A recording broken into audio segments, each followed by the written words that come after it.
Okay, continue. I don't know why it just did something weird. It just kicked me off. But so they make the little traps with wire. But I feel like that's like too random. Like you're just expecting the animal to be in that area. Like it just seems like they need to have better trap system if they're going to trap the animals. For me, I would have a really hard time eating a chipmunk because they're my friends, or a squirrel. I might be able to eat a rabbit or a gray squirrel, but those little red squirrels and the little chipmunks, like I've made friends with them, and they were eating a lot of grouse. So I don't know about grouse, but these people are just like putting it in the fire. Okay, get all the fur off and everything, right? And I'm thinking to myself, wouldn't it be easier to make a stew, right? And then my daughter's like, well, they're in the tundra, so there's not a lot of plants, but that's not true, because there's roots that you could dig up, and um, there's mushrooms, and there's and they were sick. Like a couple people got sick from, I don't know if it was that bacteria in the water, what they got sick from, or just a change in their diet, But this one guy was pretty smart, and he went and got some bark, and he boiled that, and he used that to heal himself. But I was thinking like pine needle tea. Like pine needle tea is like so, so, so good for you. And like nobody was drinking the pine needle tea. Like that would probably totally like renew your body for a period of time.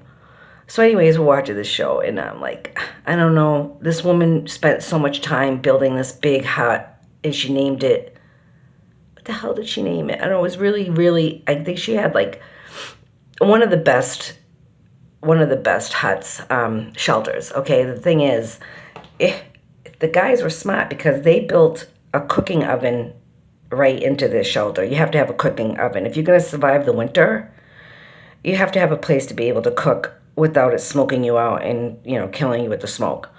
So the men did good with that. I don't know if she put, anyways, she ended up using all of her energy to make her house, and she ended up having to tap out because she didn't work on food. So what it is, it's like little, to survive, it's like little spurts throughout the day. Like don't concentrate all your energy on one task.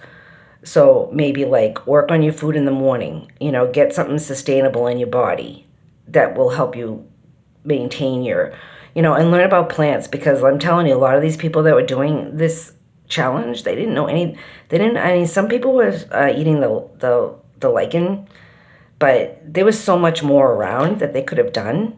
And I didn't really see, there was one woman that was making a fruit roll up type of thing with the berries for the winter, which was really smart. And she also used some other plant. And there was a guy that did get the yarrow to make some tea to try to help his stomach. But for the most part, I didn't see too much plants being incorporated in the survival routine. So anyways, we've been watching that. It's interesting, but I get so excited, and I'm like, why don't they just stock up on fish? And I mean, you could store it in the ground because the ground is cool, and I'm like, stock up for fish, get as much fish as you can before the fishing ends. And they're trying to set up these traps that seem like, kind of like luck. It's more luck, I don't know. I think they need better traps, a better trap system than just this wire, a trip line or whatever the hell they're doing. But I get so excited, right? And then she yells at me, and she's like, just watch the show. She's like, are you going to talk to the whole thing? Just watch the show. So yeah, I don't know. I guess people thought that I was like survival girl, because the girl, Jen, that used to live at 977 Strucker Hill, she was like, you remind me of that. You could go in there. And I'm like, hell no. I'm like, I'd be tapping out as soon as the fucking snow flew.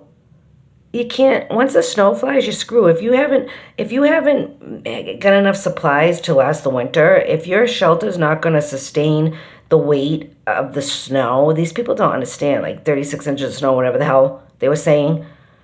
If you don't have a cook stove in your shelter, if you don't have enough roots, berries, fish, whatever, to sustain you for the winter, you're screwed.